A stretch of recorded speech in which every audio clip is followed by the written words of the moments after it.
Baik, bismillahirrahmanirrahim. Assalamualaikum warahmatullahi wabarakatuh. Kami dari kelompok 6 akan membahas mengenai bisnis plan, yang dimana kami mengambil usaha dari ayam geprek Temara. Sebelumnya, izinkan kami memperkenalkan anggota kelompok kami, yang dimana saya sendiri, Melsan Cahyani, Jihan Fairuz, dan Silva Mazia. Baik, pada pembahasan kali ini kami memiliki 6 bagian untuk akan dibahas pada presentasi kali ini. Yang pertama itu pengenalan, pengelolaan usaha dan produksi, risiko dan mitigasi usaha, rencana pemasaran, rencana keuangan, dan kesimpulan. Baik, yang pertama itu perkenalan, di mana latar belakang dari usaha ayam geprek Temara ini, yang dimana ayam geprek Temara ini merupakan makanan, yang dimana makanan tersebut kebutuhan pokok manusia yang paling utama, karena semua manusia pasti butuh makan untuk memberikan nutrisi dan energi pada tubuhnya. Dan berbisnis makanan ataupun kuliner boleh dibilang salah satu jenis usaha yang tidak akan mati, karena akan selalu dicari oleh banyak orang untuk memenuhi kebutuhan tubuh mereka. Ketatnya persaing usaha kuliner itu di masa sekarang menuntut kita para pengusaha ini agar lebih kreatif dan inovatif dalam membuat produk makanan. Salah satunya itu ayam geprek. Ayam geprek ini sendiri salah satu makanan cepat saji yang dimana kualitas rasa tidak kalah dengan masakan lainnya. Melihat dari peluang usaha, itulah makanya kami terinspirasi untuk membuat usaha ayam geprek Temara ini dengan varian sambal yang beraneka ragam, serta variasi menu ayam geprek itu sendiri. Usaha ayam geprek ini merupakan pelajaran untuk menggali dan mengasah ilmu keberusahaan kami, sekaligus mempraktikkannya agar kami menjadi pribadi yang mampu menularkan manfaat kepada keluarga, teman-teman, maupun masyarakat pada umumnya. Baik, tujuan dari usaha ayam geprek Temara ini adalah untuk mendalami dunia usaha kuliner serta keinginan untuk memberikan manfaat yang lebih besar bagi masyarakat dan menciptakan cita rasa baru di bidang kuliner yang nantinya akan menjadi satu pilihan menu favorit makanan masyarakat di Kota Padang. Lanjut masuk ke pengelolaan proses produksi. Yang dimana susunan pengelolaannya itu ada owner. Owner ini yang dimana dia yang punya usaha. Dan owner ini memiliki dua operasional dan satu kasir. Di dalam pengelolaan usaha itu sendiri, sebagai owner kita bertanggung jawab atas semua kegiatan usaha ayam geprek. Walaupun kami sebagai owner akan tetapi tidak akan lepas tangan begitu saja. Kami juga ikut membantu, baik itu di bagian operasional maupun kasir. Kemudian nanti kasir yang pertama akan khusus mengurusi jual beli, dan 2 orang bagian operasional yang bertugas sebagai koki dan pelayan. Untuk jam kerja itu dari jam 9 sampai jam 9 malam. Yang dimana itu dibagi dengan 2 shift. Yang shift pertama itu dari jam 9 pagi sampai jam 3 sore, dan shift yang kedua itu dari jam 3 sore sampai jam 9 malam.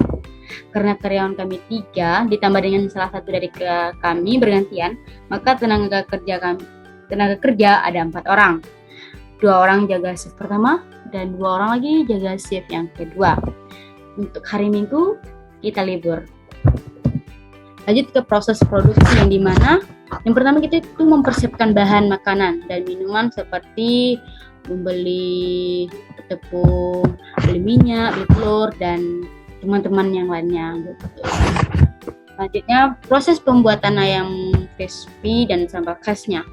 Untuk pembuatan ayam geprek atau ayam crispy ini, yang pertama itu kita membeli ayam itu yang segar dan baik, kemudian dicuci bersih. Lalu untuk bahan lainnya itu seperti kita harus tumis merica, bawang putih, kemiri, yang sudah diulek halus, masukkan jahe, serai yang sudah ditumbuk, lalu tambahkan garam, aduk sampai merata. Lalu masukkan ayam, ungkap ayam hingga berubah warna sampai kurang lebih 30 menit, langsung angkat. Siapkan tepung terigu, soda kue, bubuk ketumbar, tepung beras, pala bubuk, garam, merica bubuk. Campur semuanya hingga campur merata. Setelah itu kita kocok putih telur hingga berbusa, lalu celupkan ayam tadi ke dalam putih telur, kemudian guling-gulingkan dengan tepung berlapis hingga mengumpal. Kemudian simpan ayam tersebut ke yang sudah ditepungi tadi. Bisa itu simpan di kulkas maupun di freezer di kulkas ataupun di luar freezernya gitu. Terus menata makanannya itu kita menyajikannya dengan bahan pelengkap seperti kubis, kemangi, maupun mentimun, dan selanjutnya itu produk siap untuk dijual. Pelayanan untuk ayam geprek cemara ini terbagi dalam 5. Yang pertama itu kita bisa order melalui via GoFood maupun Shopee Food. Yang kedua itu free delivery, itu syarat dan ketentuannya berlaku. Free refill minuman, berbagai pilihan menu, dan dine-in. Dan untuk menunya, untuk harga untuk per paketnya itu kita ada 3 paket. Yang pertama paket 1 yang dimana rinciannya ayam lalapan tahu tempe itu tanpa nasi, harganya 15.000. Paket 2 itu pakai nasi, ayam lalapan tahu tempe, harganya 19.000. Itu bedanya sama paket 1 tidak pakai nasi, paket 2 pakai nasi. Dan yang ketiga itu ada nasi, ayam lalapan tahu tempe, iced tea orange. Bedanya paket 3 dengan paket 2 ini itu di minumannya. Di paket 2 tidak ada minum, di paket 3 ada minum. Harganya itu 22.000, dan untuk tambahannya itu ada seperti sambal, nasi, maupun kremes. Itu tuh per itemnya ditambah 5.000. Baiklah, materi selanjutnya yaitu resiko dan mitigasi usaha. Pada resiko usaha yang pertama adanya sisa makanan yang tidak terjual dalam 1 hari, contohnya pada cuaca hujan. Yang kedua, ketahanan dan kualitas daging ayam dan bahan pokok yang digunakan. Yang ketiga, kebersihan tempat dan teknik promosi. Selanjutnya, yaitu mitigasi usaha.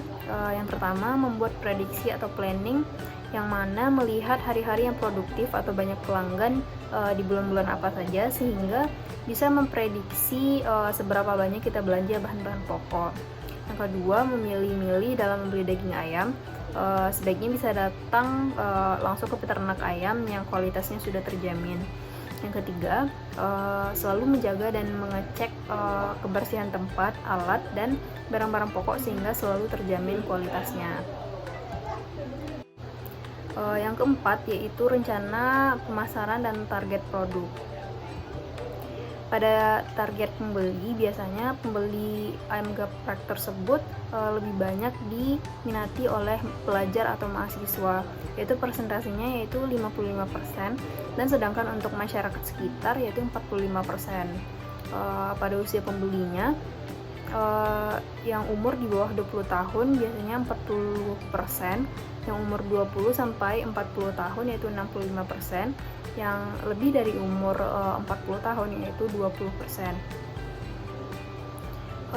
Selanjutnya, perkiraan atau penjualan pada GoFood atau Shopee biasanya lebih banyak menggunakan Shopee atau GoFood, yaitu 5/7.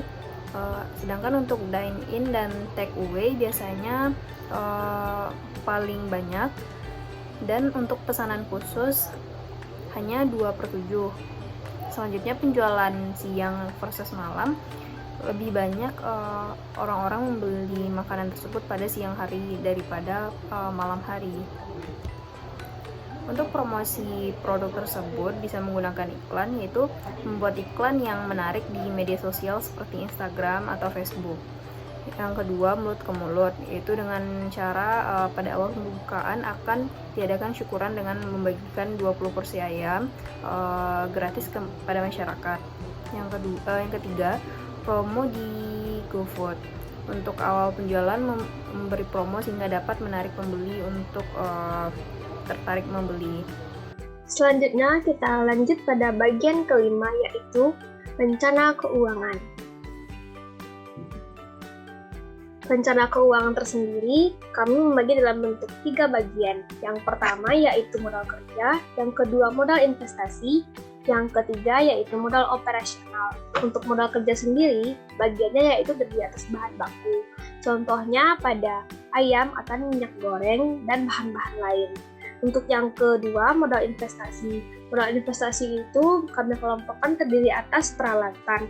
Contohnya saja pada kayak seperti kompor gas, tabung gas, habis itu lalu ke baskom, nampan atau kuali dan peralatan yang dibutuhkan pada bisnis plan ini. Yang ketiga yaitu modal operasional. Modal operasional tersebut terdiri atas sewa tempat dan beban lain-lain. Sehingga kami sudah melakukan perencanaannya, yaitu modal kerja terdiri atas dengan jumlah nilai 1.635.000. Sedangkan kalau modal investasi totalnya yaitu 8.400.000. Untuk modal operasional totalnya 7 juta. Dengan total modal awal setelah dikalkulasikan senilai 10.735.000. Untuk proyeksi pendapatan atau perkiraan yang telah kami ukur, yaitu dari segi pendapatan. Dengan 26 hari buka, diperkirakan 1 kilogram ayam mampu membuat 10 porsi. Sedangkan per hari kami memperkirakan menyiapkan 4 kilogram ayam, yaitu 4 kali 10, 40 porsi dalam 1 hari. Lalu dikalikan pendapatan per hari, 40 porsi dikali 15.000 dengan rata-rata harga yang telah kami buat.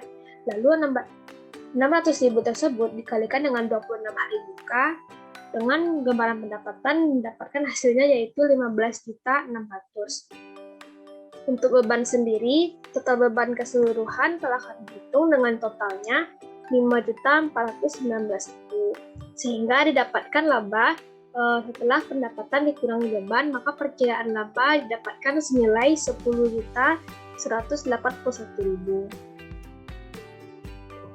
Untuk kesimpulannya, kami yakin bahwa usaha yang kami geluti merupakan usaha yang prospektif. Ini dinilai dari keberadaan daerah kami dan kurangnya persaingan yang ada. Selain itu, semakin tingginya kebutuhan makanan bagi masyarakat, maka semakin tinggi pula peluang kami untuk lebih progres ke depannya. Usaha ini juga melakukan pengabdian bagi bangsa dan negara. Ini terlihat dengan berkurangnya angka pengangguran dan kemiskinan. Karena semakin berkembangnya usaha ini, maka akan semakin banyak juga karyawan yang ada. Demikian proposal ini dibuat dengan data yang sebenarnya dan data sebagai gambar usaha. Atas perhatiannya kami sampaikan terima kasih.